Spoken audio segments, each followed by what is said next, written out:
What is up, everybody, and welcome back to the Freaking Uncultured podcast. As always, my name is Andy, and I'm joined by my good buddy Chandler. Chandler, how you doing today, man? How's it going? I am sad and quite possibly on the verge of tears because today is my last day of vacation before I have to return to work. I I I have no sympathy for you. Ah. I'm happy. I'm happy, not because you have to go back to work. That sucks. I wouldn't wish that on Yeah. anybody. I'm happy because I got my office back. Oh, yeah, no, you did. You Yeah. kicked me out, Yep. and now here I am. I've Yep. returned back to my space, my element, I guess you could say. We had the one episode where he took over the office, but don't worry, guys, I got it back. It was a hard one fight. Actually, he left probably like 20 minutes after we finished the episode, like on his own free will. But it was still fun. I really enjoyed that episode. I actually really enjoyed watching that episode. I don't know, there was something about it actually. Us being in person doing the episode was a lot of fun. So I hope we get to do more of those. It's okay. Next time I'll have you waving that white flag. So, Fair enough. Fair enough. yeah. Well, so other than, I mean, you should have plenty of small talk then, man. You've been on vacation, so what you been up to? How's the week been for you? Well, I believe on our last recording, in our last episode, I talked about how I beat Stellar Blade and it was robbed. And then I started Indiana Jones. I've since put a pin in Indiana Jones. and That's crazy to me because you were like all about that game. Like you were super excited for it. I don't know what it is about it. I don't dislike it, but I guess I just haven't gotten far enough to be wowed by it, if that makes sense. Fair? So, but I played a one game that is going to be the topic of today. Hint, hint. And then I've started playing Claire Obscure, which we were talking about before recording. Yep. I mean, that's pretty much been the topic of a lot of people's conversations for a while, but that's kind of, in all fairness, I'm in the same boat.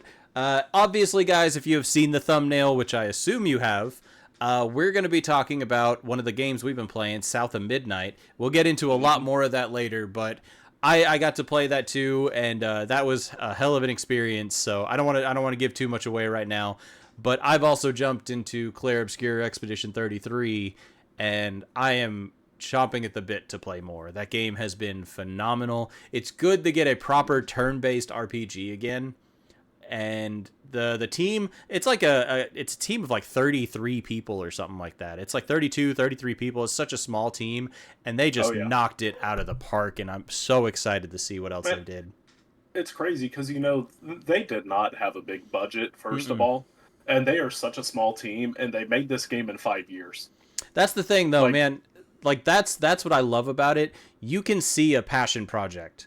And that mhm. was a absolute passion project. That wasn't, like you said, they didn't have a big budget. They didn't have a huge team. There wasn't a big publishing company behind them writing just huge checks for them.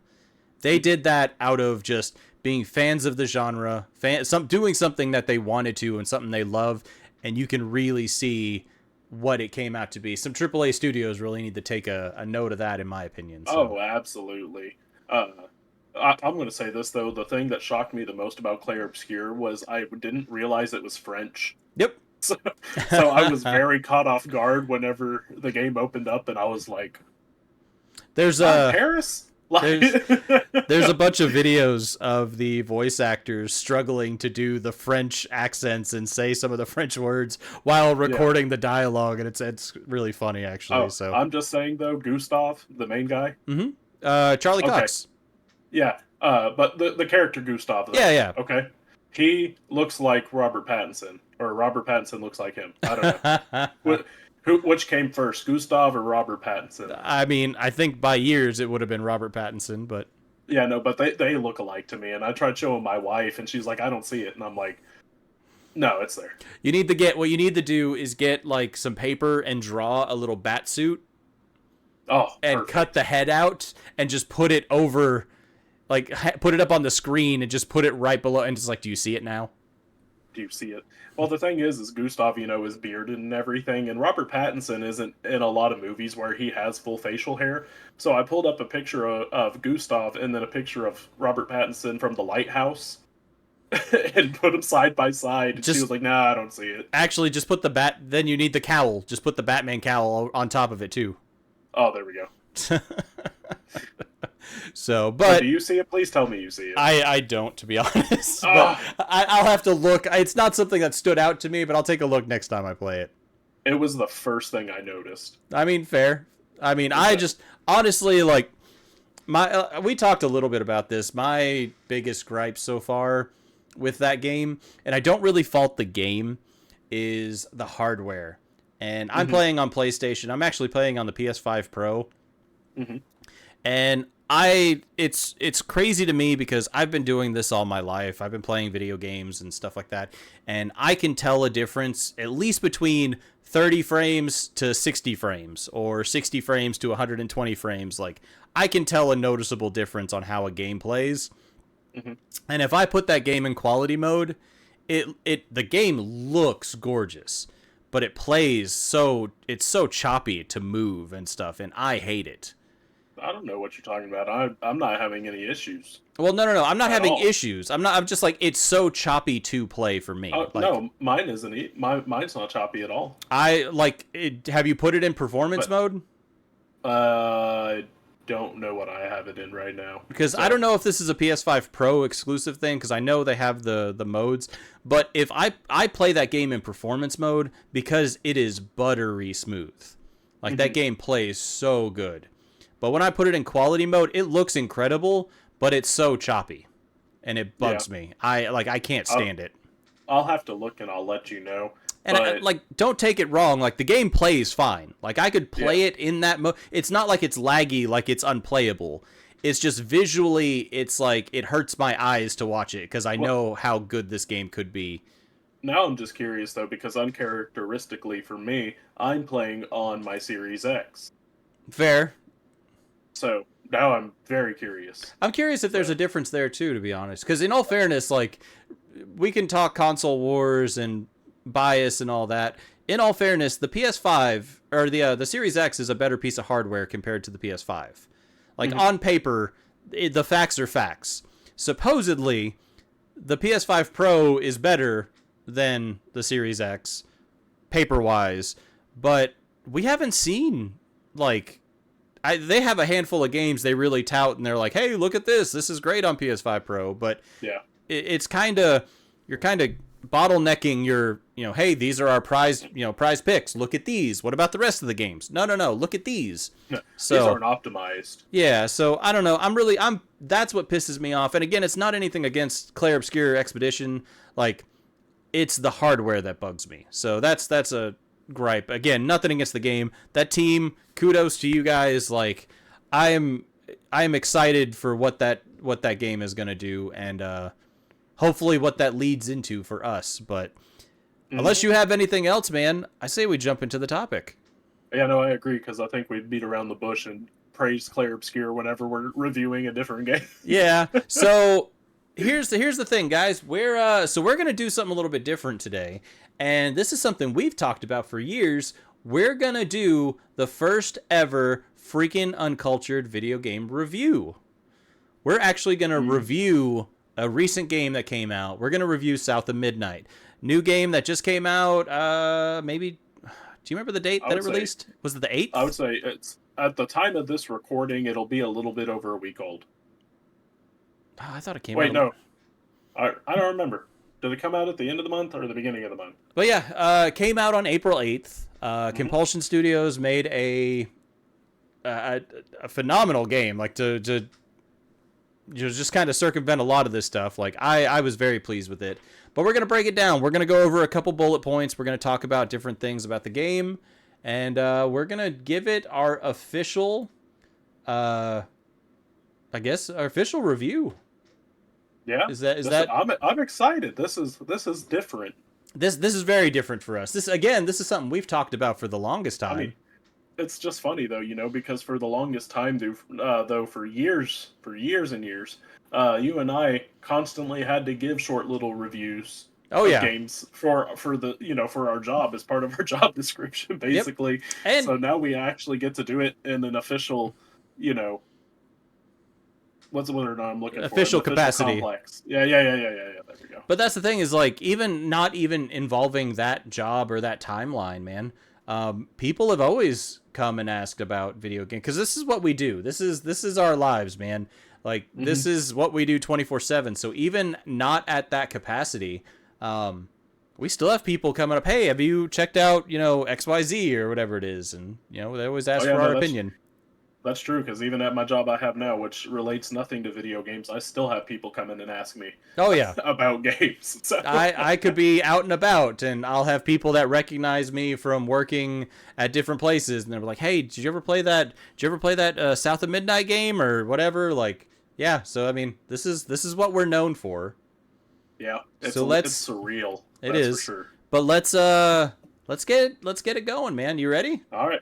Let's get it. All right, so we're just going to play the Weaving Hazel's Journey South of Midnight documentary in the background, just so we can have something going in the background, but we do want to talk about this, and we're going to go over a couple bullet points. We're going to cover a few different metrics of the game, and let's go ahead and start with the story. We're gonna give all these kind of our feedback, and then we're going to give an overall grading at the end, but let me hear your impression on the story, Chandler. What was your thought on this? So first of all, I think the story as a whole and the tale that they wanted to tell is phenomenal. I really do. From beginning to end, it keeps you on the edge of your seat. It keeps you entertained. It keeps you guessing what's going to happen next. And then they put a nice little bow on it by the end of it. I think it's great. I definitely do have gripes, but if you want, though, we can wait to get into those till after you've said your piece as well.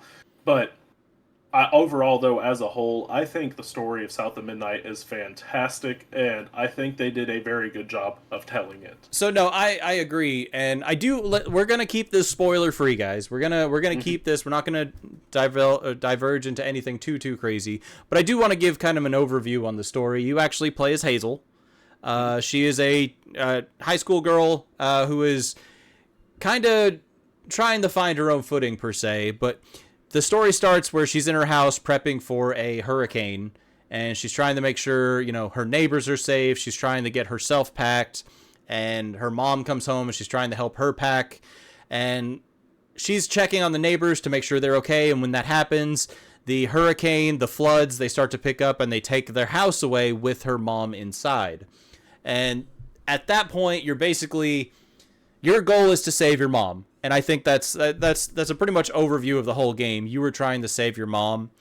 What's great about this game is it really digs into some New Orleans kind of lore, backstories of like something called weavers, people who can actually weave the fabric of time and kind of help try and heal certain things in the world. And we see a lot more of that story kind of coming to be. I'm trying to not dig into it too much. I'm trying to dig into... Here, I'll help you out then a little bit on that front. So, to me, that is actually, in my opinion, the story's strongest point is its New Orleans feel, and it's, how it leans into tall tales and folk tales. Yes. And I love that 100%. so much, because we do not get enough games that do that. And to see, like, for example, because me, I listen to a lot of like paranormal encrypted podcasts and everything in my spare time. It's just what I enjoy, and that's what I watch on YouTube. So whenever you are at the beginning of the game, whenever you're inside your house and you're getting packed for this, this hurricane you had just mentioned, Hazel actually has on a poster in her room a poster of the Boo Hag, which is a southern New Orleans area cryptid. And so there was a lot of attention to detail and everything to make sure that the world that they have was brought to life through this folk tales and this lore and these tall tales. Yeah, and that's the charm that's brought through this story is you get to see, we've gotten a lot of copy and paste storylines and story arcs and stuff like that, and there's not real variety. No one's willing to take kind of a risk on different things. And with this, it was nice, fresh air, because I've like personally, like, I don't know about you, like, obviously we live in the South. Like we see a lot of this stuff. We're not from New Orleans. I've had friends and family that lived over there. I've heard stories. I've heard of weavers before. I I don't know if they were exactly what they were talking about here. I've always heard of this, but I didn't know anything on it. So to me, it was kind of like, I didn't know if it was just someone making something up but it was neat to see all this come to life. Oh yeah, and the best way I could describe it, to give it just kind of a little bow to to describe the best of what this story is if the thing that I thought of constantly throughout playing this game was this game is as if Tim Burton and Tim Schafer from, Double Fine fame, of Psychonauts fame, came together and made a game. Yeah, I mean that's like before this game came out, this was one of the games we talked about on our most anticipated video games episode. This is one that I remember I pulled up because I was really excited for this, and I even made the comparison during that episode that this reminds me of Big Fish, the movie Tim Burton made. Yes. And to be honest, it nailed all of those points. Like, it was those really overly extravagant stories like they were in the movie, but obviously we got to see it play out here, and I loved it. I loved everything about this. To be honest, like, I know we got a few points where we're going to talk, so I don't want to drag this out too long. The story is very straightforward. There's not any there's a couple twists and turns, but I was very pleased with how the story played out. I was very, I don't want to say I was hooked, but I was always interested to see what I could find, especially with all the little pieces of, the documents that are in there, trying to get a little bit of backstory on, the family you're chasing. I know you know what I'm talking about. But like, I loved that, and it was a very charming tale to watch, and I'm very fortunate to have the opportunity to see it, and just watching this, man, it makes me want to play it again, kind of. I'm not gonna lie. So, do you mind if I hop into some gripes then, because it actually ties into what you just talked about? Yeah, go for it, man. Okay, so definitely I do have a couple of gripes with the story. I guess you could say that these are my cons with the story, because as much good as it does, I would say it does a little bit of bad. Thankfully, it's not equally bad to the good. It does more good than it does bad. But one of my biggest issues is, one, the story kind of feels disjointed at some points. There's not really, in some areas, a natural progression of how we got from point A to point B, if that makes sense. I don't feel that disjointed is really the right way to put it. I mean, you could disagree with me, but like, yeah. I don't feel like disjointed's really the right way to put it. There's points where it's like, oh, hey, we're following path A, and then all of a sudden, hey, you're on path C now. Yeah. Like, I feel like there was points where, like, we're all of a sudden we're going after Two-Toe Tom, and then all of a sudden, hey, Hug and Molly. Yeah. And it's like, what happened? Wait, like, see, so. I guess disjointed isn't the right word. I guess you could say there's some. It's very sporadic what path we're taking down the story. Yes. It's narrative whiplash. Yeah. But it's what it feels like. But in all fairness, like, I didn't mind that per se. Like, it wasn't like a deal breaker for me. It wasn't a huge ordeal. To me, I kind of just saw those as chapters. Mm-hmm. Like, when you're starting the game and you're fighting Two-Toe Tom, and then all of a sudden now we're going for Hug and Molly or whatever, and it's like, okay, even though there's different chapters, like, I kind of just felt like, okay, this is segment 1, this is segment 2, this is segment 3, and so on. So, I mean, that's fair, but. And then my other gripe, too, is something you had just mentioned, that there's these notes that you can pick up in the world, and it kind of gives more exposition to what's going on around you in the world that Hazel resides in. And that is one of my other gripes, because oftentimes, if you're like me, you try to find everything. Yep. And majority of those notes will also spoil parts of the story before you get to them. Okay. I mean, that... Okay, I could see that. Yeah, and that honestly, that's my biggest complaint about the story. To me, like, I get it. I see where you're coming from. For me, it's like that. It's that natural progression of like kind of like when you're what do they call it, when you unravel and they give you that little tidbit of the story every time you do it. Man, but that's the problem, though, is like some of these notes that you get isn't unraveling it. They just flat out state it in some of these notes, and I'm like, really? Why? That's what I'm saying, is like, I feel like we're kind of at that unravel stage, but it's also maybe you're just a little bit ahead of the curve on that because maybe they don't expect everyone to just go collect everything. Because honestly, Maybe, but I didn't have that problem. I didn't get to a point where I felt like, oh, they just ruined that for me. It's not a super tricky story or anything. This isn't like M. Night or no. anything like that. It's pretty straightforward.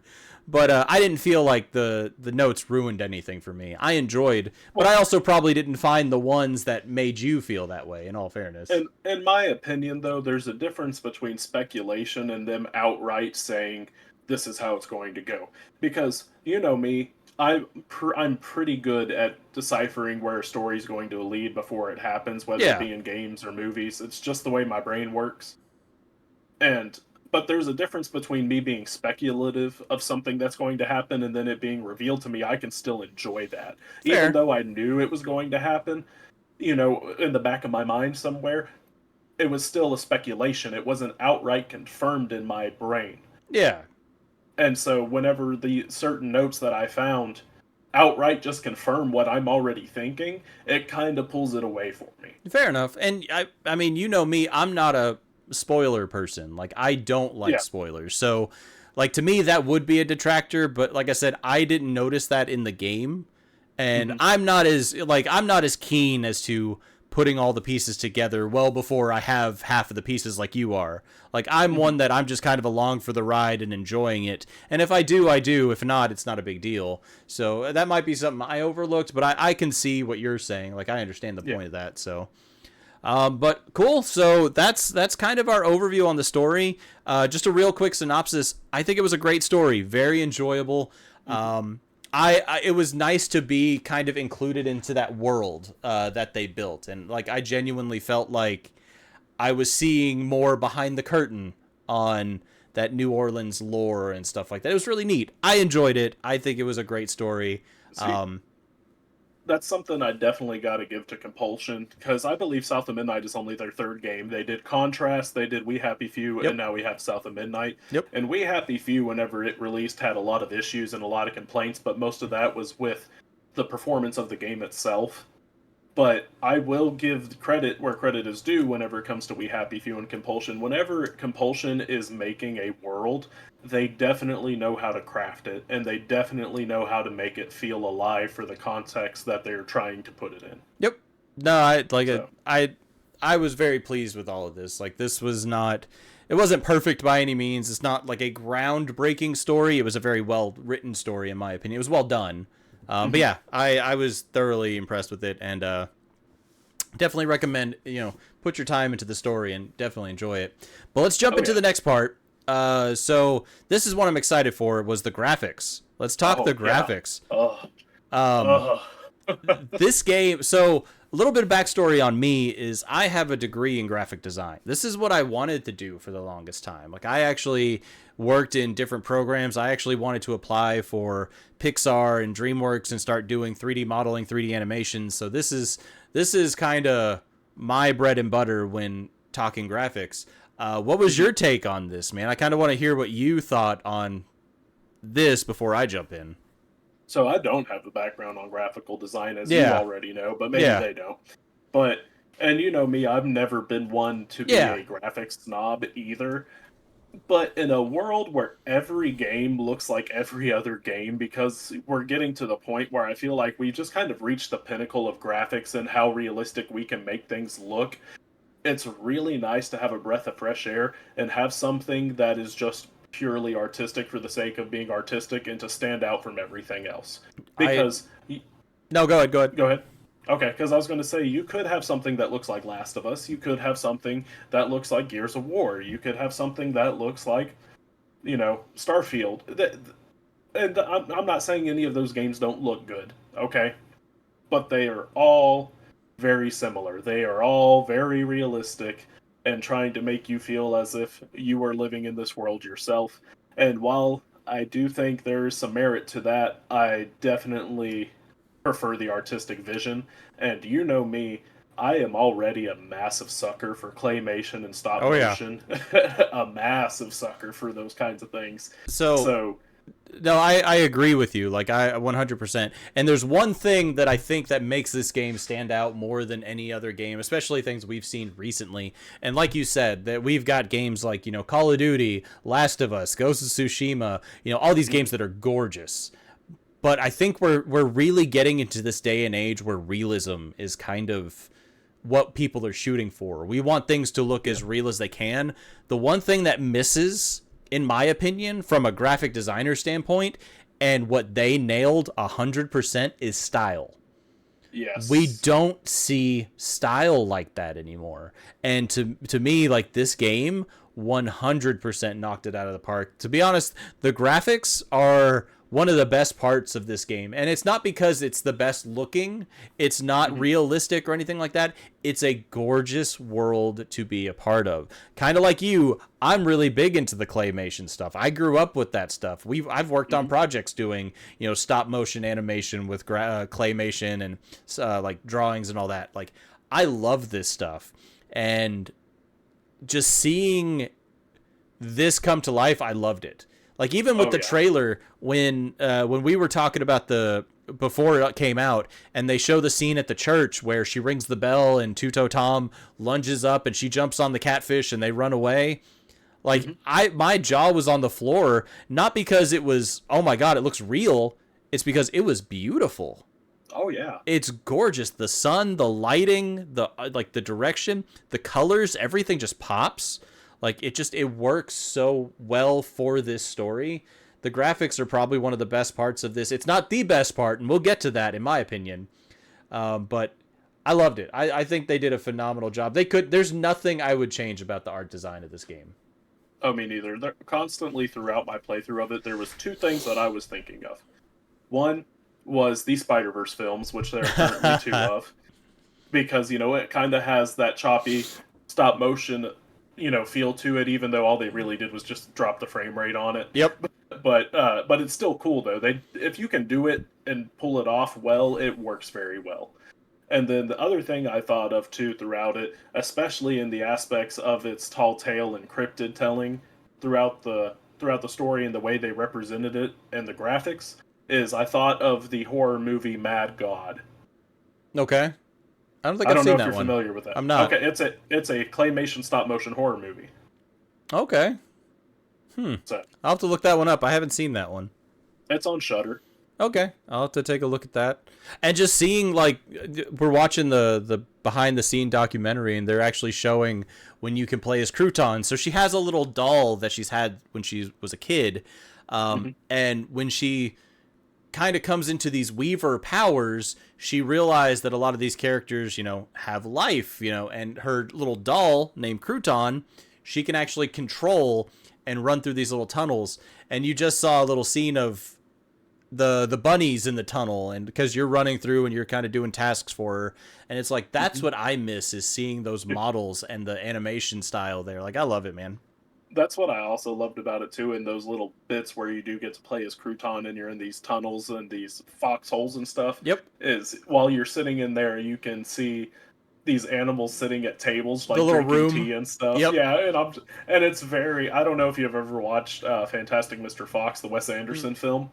I know of it. I know of it. Okay, it's very Fantastic Mr. Fox, and I love that. But that movie also is just hilarious, and I love that movie too. So Yeah, I think my wife watched that one. She was really big on that one, if I remember correctly. oh, you need to watch it. It's it's pretty funny. I like it. I feel like maybe I have. I don't know, but no, like hands down, I think. Obviously, there hasn't been a lot that's come out recently at the beginning of the year. Usually, the beginning of the year is slow for game releases. But I will say this is one of my favorite releases in a while that's come out graphically. I feel I think this is a breath of fresh air from what we've seen recently with, Call of Duty and all these, Last of Us, the Last of Us remake. They did the Days Gone remake, the remaster that looks amazing. But it's all the same, like you said. It's all the same thing. We're getting this high-end realism, and that's impressive on its own, especially coming from someone who did graphic design and stuff like that and did the 3D modeling. I mean, kudos to these teams, because I know lighting is a pain when it comes to this, and you have to get the lighting perfect to make things look realistic. But seeing Oh, they something pulled off like the that, lighting great in this game. but that's what I'm saying. Like, even doing it in a claymation world like this, where she's floating through the sky at the sun, and it's gorgeous. I loved the graphics, man. I think they did a phenomenal job. Like I said, I wouldn't change anything in this art style. Oh no, absolutely not. So, but that's going to be our part on the graphics. Unless you got anything else, do you have any gripes or complaints or anything you want to throw out real Oh, quick? I don't have a single complaint about this graphic, Good about deal. these graphics and the style, man. Not a single one. Good deal. All right, so let's get into the gameplay now. So this is one I actually like. I do have one complaint, but I'm gonna save that for later. I'm gonna save that to the end. But for me, the gameplay, I actually really enjoyed playing this. Like, I think it was set up perfectly to where you slowly earn your abilities like it should be. But Yes. what I liked about it is they didn't complicate getting the abilities or No. using the abilities. Like, I like how when you did your double jump in the air, there wasn't a charge, there wasn't a wait time or anything like that. Or when you dash in the air, you don't have to wait for it to charge back up or any of that stuff. Or, obviously when you're fighting in combat, there's a couple abilities you have that have a charge, which makes sense because you'd just be Yes. overpowered at that point. But I Yep. love the balance there. They really made it to where it was fun to play. It wasn't a chore to do the exploration or the combat. It was fun regardless. So, Yes. what you got on it? What do you think about the gameplay? Am I missing something or? So this is where, because at the top of the video, I talked about how this also feels very Tim Schafer of Yep. Psychonauts fame, Double Fine Double fame. Fine. Yep. Yeah. So, and this is where I actually saw the Tim Schafer influence, I guess you could say, the most is in its gameplay. Uh-huh. So one thing that I absolutely have to praise this game for, gameplay wise, that feel like I haven't seen another game do since Psychonauts 2, is this game is an action platformer. You have abilities that you get to progress to the next areas of the game, and then you also have these abilities in combat. And then while most games give you abilities to progress the story forward just because they're cool abilities, they're not ever really abilities you would use in combat. And a game like Psychonauts 2 that came out, I remember watching a documentary of Tim Schafer saying, our goal was for the psychic abilities that you get throughout the game to not only aid you in your exploration of the world, but also aid you in combat, and for everything to have a well-rounded purpose. And that is something they did phenomenally in this game. There's not a single power that you didn't have that I felt like everything aided in your exploration of the world, but also aided you in combat. And I have to give them a massive round of applause for that, because that's something a lot of games miss. No, and that's I agree. Like, everything fit where it was supposed to go. Like, there was not a point where it was like, oh, why do I have this ability when it doesn't do anything now? There was no strengths or weaknesses. It's just like everything had a point and it worked for you. It never hindered you, and that's what I liked about this game. But it's just everything about the gameplay was so smooth. Like, when you're exploring the worlds and stuff like that, and you have to double jump or wall run or glide, it was just like everything worked so well. And that's what I liked about it, is it wasn't a hindrance. Like, I don't have to sit back and wait for my glide to recharge, or oh, I don't have even the platforming wasn't too overly difficult. Like, it was, No. there were points where it was like, okay, I gotta use my grapple a couple times and hope I hit and like, there was not challenge, but there was tasks that you had to complete, but it wasn't overly difficult. Everything was easily accessible, and it was just fun. Like, that's one thing I feel like, I don't know if this is just a me thing, but it's like, I don't feel like we get to see that very often. It's about the challenge a lot of the times, and I feel like sometimes we forget, hey, this is supposed to just be fun. Yeah. And especially in a world where everything has to be a Souls-like game. Yep. It feels like everything has to have some level of challenge to it. And while I do love a good level of challenge to my games, there's also a fine line to walk, and it's also, it's good to have games that aren't extremely challenging. Yeah. There's parts in South of Midnight where they're definitely more difficult than other parts, yes, but there's nothing that I would say isn't too difficult to overcome. Agreed. No, this felt like a breath of fresh air when it came to playing a video game. It's not about the challenge. It's not about Hmm. speed running or being number one or all that stuff. It was about, hey, let's sit back and enjoy a great story with some great gameplay and just kind of continue with that. I think Compulsion did a phenomenal job, and I really hope this game gets kind of the credit it deserves because this was a fantastic experience. So, Yeah. No, and then I'll definitely say so. The only issue I would have gameplay wise is I wish that there were some sequences that were just a little more fluid and the way you control Hazel. So, for example, there's these exploding mushrooms in the game that I'm very sure you're well aware of. oh yeah, Um, oh yeah, yeah. they piss me off multiple times. But so these exploding mushrooms, towards the late game, you'll start to see these at the end of platforming sections. Yep. So you've just had to double jump and then dash. Now you're wall running, and now you jumped over to the other wall, and you're fixing to land, and there's these exploding mushrooms on the ground, and you have to avoid them. I think it's a missed opportunity to not be able to chain your moves that you can do in combat along with your platforming prowess, if that makes sense. Because to get rid of the exploding mushrooms, normally whenever you're just walking along a path or something like that, you have to give a little push with your Weaver abilities, and it's also the same push that you can push enemies away from you to, get yourself some breathing room. So I feel like if I just, came off of a wall running section and I'm jumping down and there's exploding mushrooms, I wish there was a second of hang time where I could, just hit that button that makes her do a push and destroy those mushrooms before I land and make it feel more fluid. No, I mean that makes sense. I mean, in all fairness, I got to a point where I didn't even care about the mushrooms. If I had the full health, like I Oh just yeah, same ran, here. I just ran Yeah, right same. through them. Like I didn't No, care. But same here. It was. So I don't know. I guess my thing is I play a lot of platformers and I play a yeah. lot of action platformers. They're my bread and butter.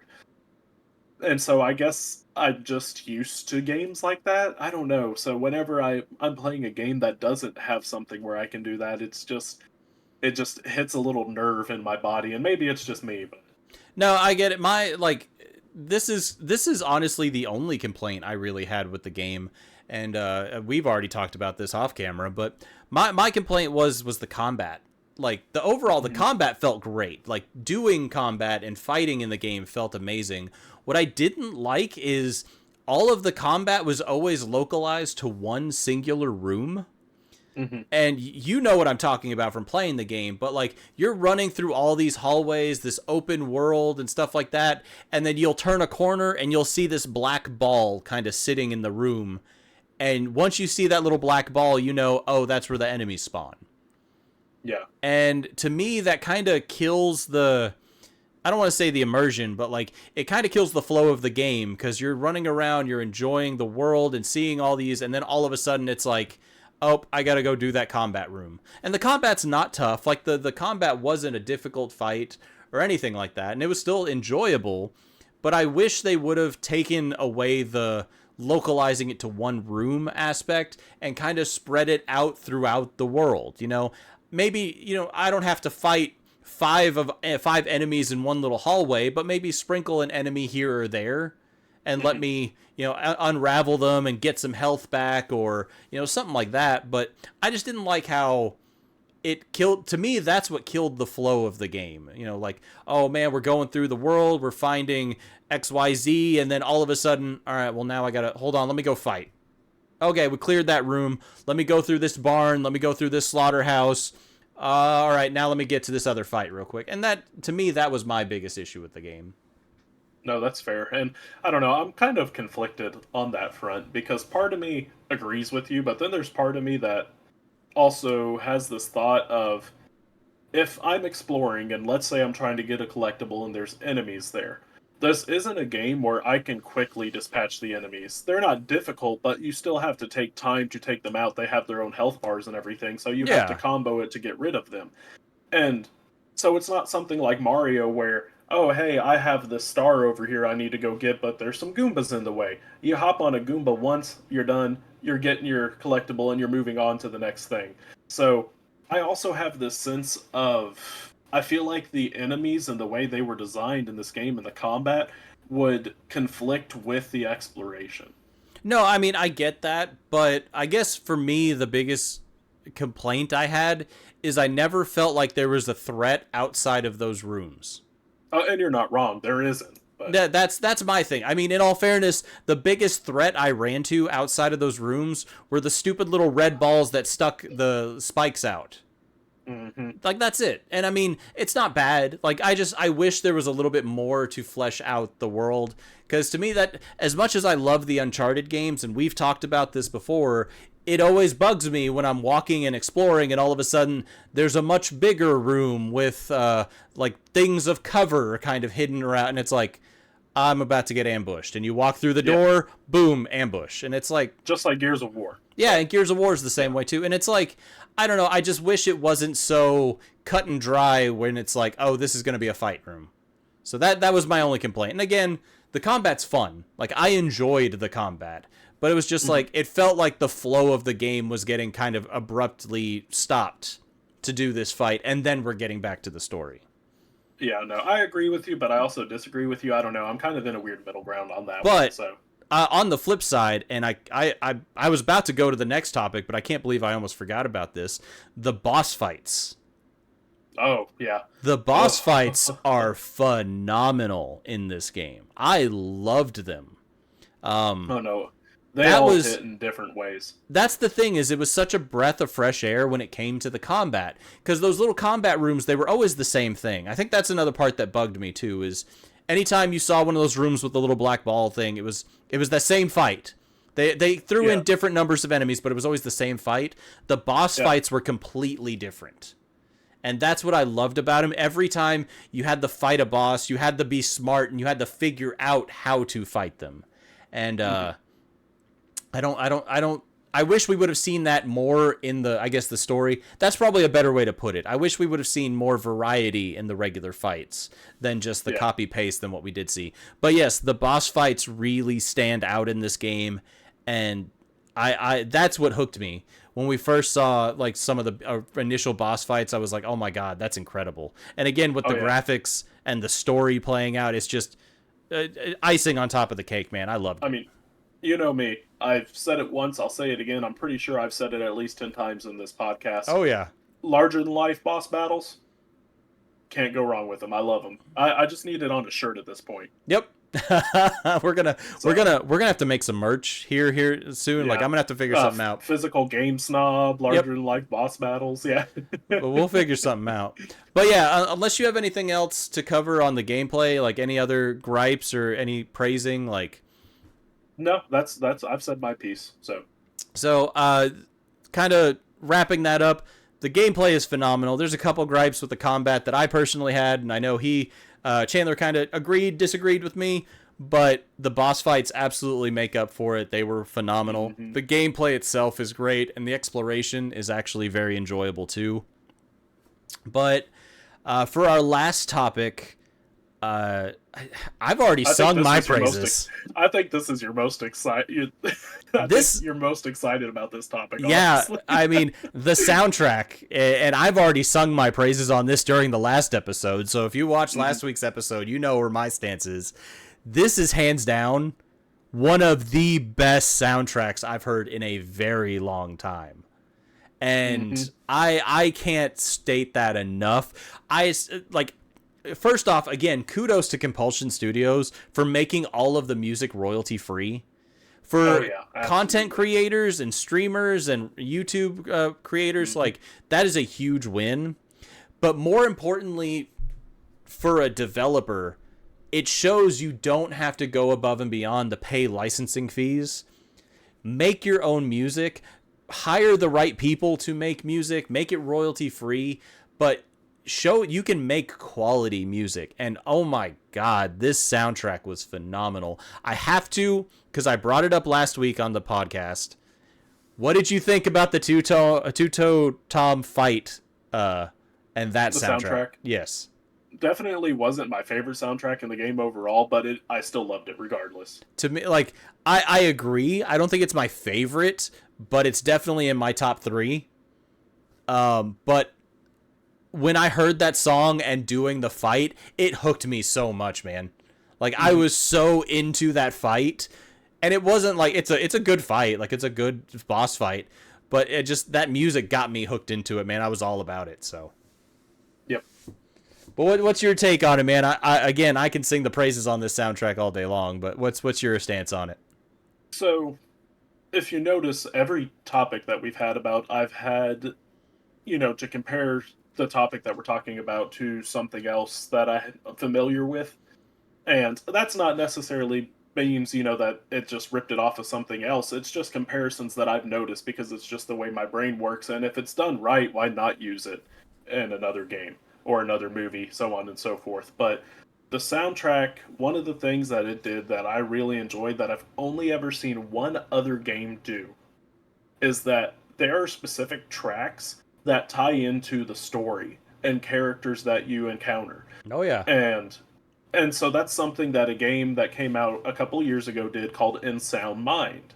Mm-hmm. And in Sound Mind, you play as a psychologist, and you are going back into the past to figure out what happened to some of your old patients. And after each interaction with these patients, and to see what happened with them, you actually have a soundtrack that accompanies it and tells the story of that patient. And something that this game does is very similar, where there are certain characters that you encounter within the world, such as Two-Toed Tom, but Two-Toed Tom's song also reflects the story of Two-Toed Tom. It's not just a random song. Yep. So, I love that. That's great. More games need to do that. No, I agree. Because like I said, the only game that I know of that's done it other than In Sound Mind is, or is South of Midnight. So, but overall, music as a whole in South of Midnight, I love it to death. But you know me, I'm a saxophone musician. I played saxophone for a very long time, so it has that big band feel. And then you have your jazz tracks and you have your swing tracks. And all of it is just fantastic, and I love it all. And then not only that, though, but you have your good old just banjo picking, slice of life tracks, similar to, I guess you could say, the main theme to Last of Us. Yeah. No, like, I kind of what you're saying, like, I agree. And to me, that's what made the soundtrack even more impactful, is it's not, they're just not overlaying music over the game and just making it sound pretty. Like, every song, even to, like, sections of the boss fight, like, when you get to, like, when you get to the second phase of a boss fight, the music lines up perfectly and carries on and kind of emphasizes, oh, hey, now you're in phase 2, or you're in phase 3, or whatever. Or when you're, chasing after, again, I'm not going to give spoilers, but when you're chasing after something, like, they put more emphasis on that part of the song. And I don't know, like, to me, it just shows all the small details that they made sure they didn't skip a beat on. I mean, for lack of a better phrase. And something else I really enjoyed too, that goes back to the combat encounters and what you were talking about, where like, oh, these rooms are specifically for enemies and this is where I'm going to fight. You have that black orb in the center that indicates that, oh, this is a combat encounter. Yep. But you have to get rid of that orb after you take out all the enemies in that area.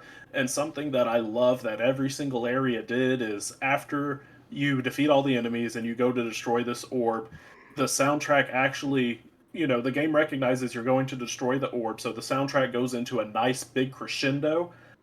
You destroy the orb, so that way you can finish the area, and then it fades back out, and then just flows right back into your exploration music. Yep. And that, that hit something up here, man. Let me tell you. No, I know we're both. I know we're both very musically inclined.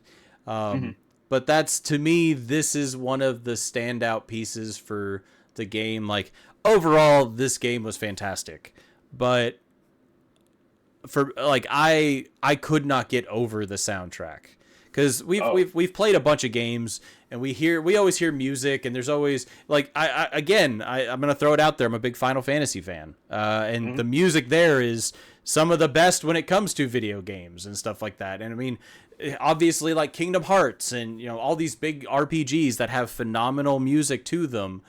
But for me, this just fit. Like, it just made the world feel so much bigger when they started playing the music in these boss fights or in these just exploration modes. To me, it felt it was made perfectly for it, and that's what it just enhanced the experience. So I was 100%. I was so happy when you got to the two-toe Tom fight, but like I was just like, to me, it made the world feel multi-dimensional, I guess is probably the best way to put it. So No, I absolutely agree. It makes it feel real. It makes it feel lived in. It makes it feel alive. yep. So no, this is one of the best soundtracks. Like I actually want to find the soundtrack, just put it on my phone so I can listen to it, because like I said, I loved it. Going to. Yeah, I'm gonna have to as well. But that's gonna be my wrap up on the soundtrack. Do you have anything else you want to cover on that, or? No, I don't have a single gripe or complaint about the soundtrack. If Same. you noticed, I've had very minimal gripes Yep. about this game as a whole, and that's saying something because I usually always have something to complain about. And I mean, in all fairness, I think that's gonna tie into our next step. But Yep. before we dig into that, I do want to give us kind of a last minute effort on let's give an overview. Like if you were gonna write a personal review and you had one paragraph, what would your overall view be? So I'm gonna let you take the stage on this one, man. So what would your overall review be on it? It'll probably be longer than a paragraph because I'm very long-winded and I like to drag out what I talk about. Nope, you only get a paragraph. The text on this page is very expensive, so you only get a paragraph. What are you, my editor? So, South of Midnight, for me personally, is a phenomenal game with a fantastic story and a soundtrack to back it up. And it has amazing gameplay and some fantastic segments of gameplay in it, especially the boss battles. We've already talked about that. And it is all backed up by a nice, beautiful art style that just oozes with personality, and it fits everything else perfectly. And if it had a realistic art style, I don't feel like it would flow and work as well as it does. That I agree. For me, I would actually say I feel like South of Midnight is definitely a breath of fresh air when it comes to the video game industry.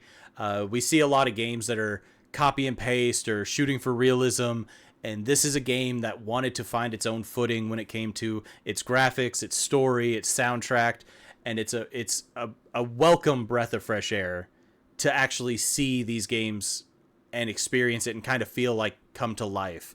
Like I said, with the soundtrack, it made the world feel multidimensional. When it came to, just the story, I was hooked. I wanted to know more. I wanted to help. I wanted to talk to everybody. I wanted to see everything. And my gripe with the combat being very copy and paste, even though that's my only gripe with the game, the boss fights I feel like made up for it because they were so unique and there was so much more to them compared to the regular combat. I feel like this is a game we needed now because of everything we've had, especially in the past couple of years.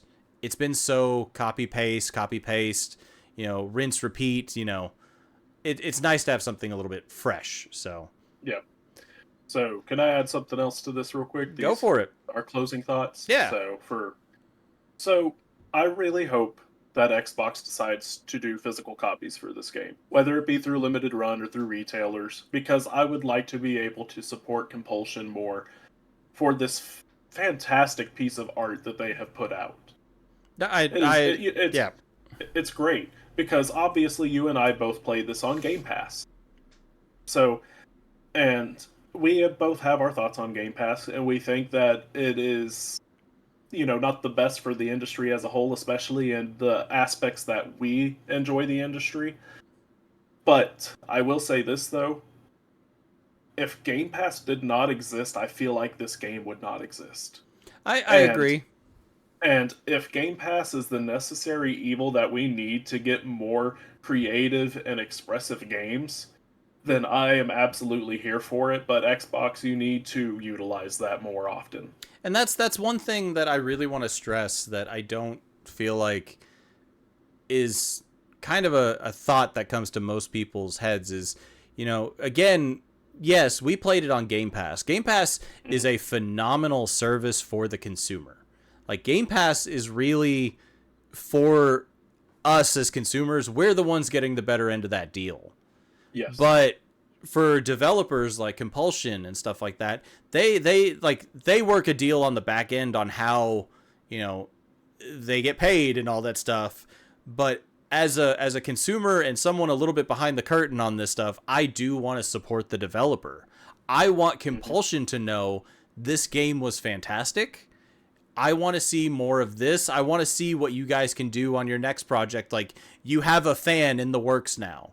And being able to support them with physical purchases and, you know, even merchandise and stuff like that, like, I think is always good. But being able to properly support the developer instead of a Game Pass service, like, for me, I would rather do that. So yes, I agree. Limited run, we're calling you out again.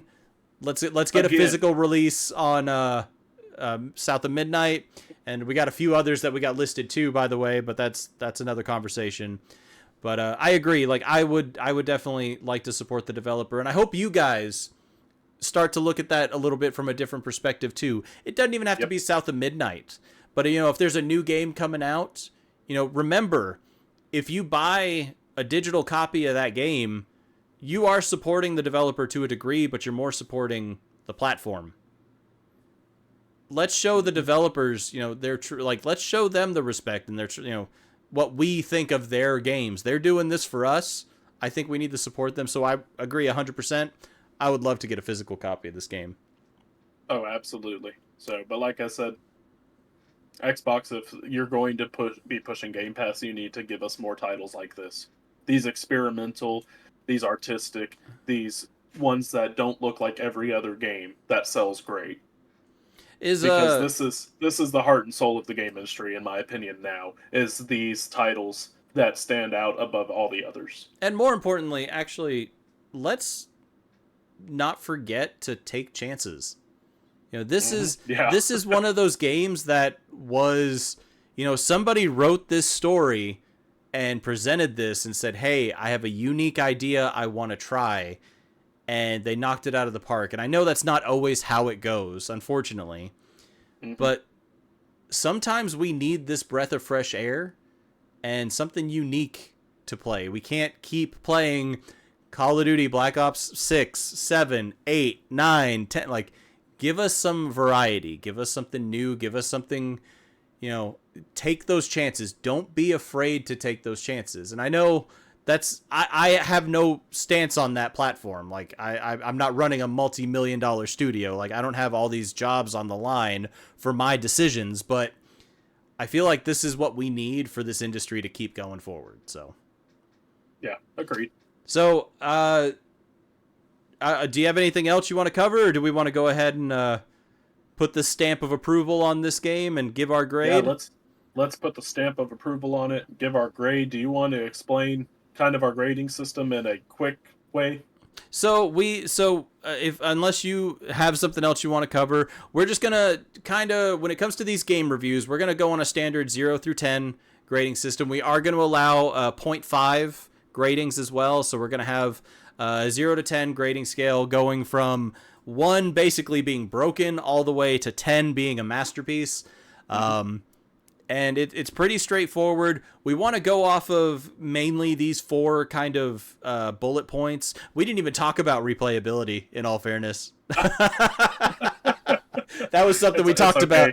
It wasn't one of the bullet points. That's funny, but that was something we talked about before the podcast too. But anyway, we want to kind of cover these 4 bullet points when it comes to the grading, and we want to stick to a 1 to 10 scale. And then we are going to give it an official, I don't know if we want to call it the FU grading, because again, that doesn't sound the best, but the fug. We're going to give it a friggin' uncultured grade for sure. Yeah. But that's kind of what our grading system, because we want to do this more, and let us know, guys, if we need to change this format up, if we miss something, if there's something we missed that you want us to talk about, let us know down below. But I'm gonna pass this off to you, man. Is there anything else I missed, or if you want to go ahead and give the seal, like the grade? What do you think? What did I miss?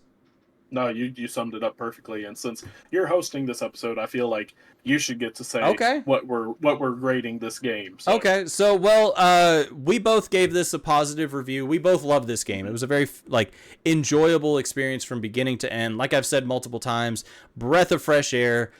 So we actually graded this at an 8.5. So it was a great game. To me, the combat and the copy paste of the battle rooms just kept it just shy of amazing, in my opinion. I wish they would have fleshed that out. But I feel like the boss battles, the soundtrack, the graphics made up for a lot of the shortcomings in the combat. So for our very first game review with Friggin' Uncultured, we are going to review South of Midnight at an 8.5. Yep, it is on the cusp of being a fantastic game. And I hope we see more games like this. More games taking a chance, something a little bit different from the norm. So, but Compulsion, kudos, phenomenal job, guys. Thank you for sharing that experience with us, and we're always looking forward to seeing what you guys are doing next. Yep. So we should definitely shout out Compulsion on social media whenever this episode goes. Oh yeah, no, we will definitely, we'll definitely do that, and we'll make a couple cuts and stuff. We need to give Compulsion deserves a lot of credit. They did a fantastic job. Yeah, especially because it's sad because I don't see anybody talking about this game. Nope. And again, that's a crying shame. That's I don't want to say that's Game Pass's fault, but to me, it's definitely, in all fairness, this is an Xbox exclusive, and it's Game Pass. So we're already cutting, probably, in all fairness, I hate to be that way, but probably 60-70% of the market, because Sony does own the market share. Yeah. So they're cutting a huge majority of that. And then there isn't a physical release. The only way you can play this is Game Pass or buying digitally. Yep. So all of you Xbox and PC gamers out there, you need to support this game. So more importantly, share this game. Absolutely. Share this game, play it. If you enjoyed it and you know someone else who would, share that. Even if it's getting them a month of Game Pass or telling whoever to get a month of Game Pass just to try it. But if they do release a physical edition of the game, 100% absolutely worth picking up. So absolutely. But that's going to wrap up our review, guys. We appreciate you coming along for the journey. Let us know what you think. Again, this is the first Freaking Uncultured game review, so I'm excited to see kind of what the feedback is there. Chandler, do you have anything else you want to cover before we go, or? I just want to say thank you all for being here as always. If you want to see more reviews, Andy and I are definitely open to doing it because I don't know, I'm the kind of person that I just enjoy doing reviews anyway, and I also like airing out my opinion even if nobody wants to hear it. So this is the funny thing, because you've always been one of those guys that has actually reviewed and stuff like that, because I know we would talk for years and you would be like, yeah, I've got a top 10 list and blah blah blah and this, that, and the other, and I'm like, man, I enjoyed playing this game last week. That's me. I'm not a big reviewer, so this is kind of new for me, but I'm enjoying it. I'm enjoying kind of the deep dive into the game, so I appreciate you. I like the idea. I definitely enjoy it too because it allows us an opportunity to get to dissect a game on a deeper level that we normally wouldn't get to, especially with the episodes that we do that kind of cover a broad umbrella of a couple of games. Yeah. But, I mean, like I said, technically this was your idea. You brought this up this morning, but hopefully I didn't butcher it too much, guys. Like I said, I feel like he's more of the professional reviewer when it comes to this stuff, but no, you did good, Chief. I told you at the top of the video I'd be reviewing you while we review this game. That's right. So I'll get my feedback after this, I'm sure. But cool. As always, guys, you can follow me down below at Your Magical. I'm on Twitter or X, whatever it's called now, Instagram, all that stuff. You're more than welcome to follow me. More importantly, I am on YouTube with solo content, and we do like to play games as well. You can follow my buddy Chandler over here at Neon L Johns. Same, he's on Twitter, YouTube, all that stuff. Don't forget to like, subscribe, share, all that good stuff. And check out every other episode of the Friggin' Uncultured podcast every Friday at noon. We upload every Friday. And more importantly, guys, as always, don't forget to keep it uncultured. We'll see you next time.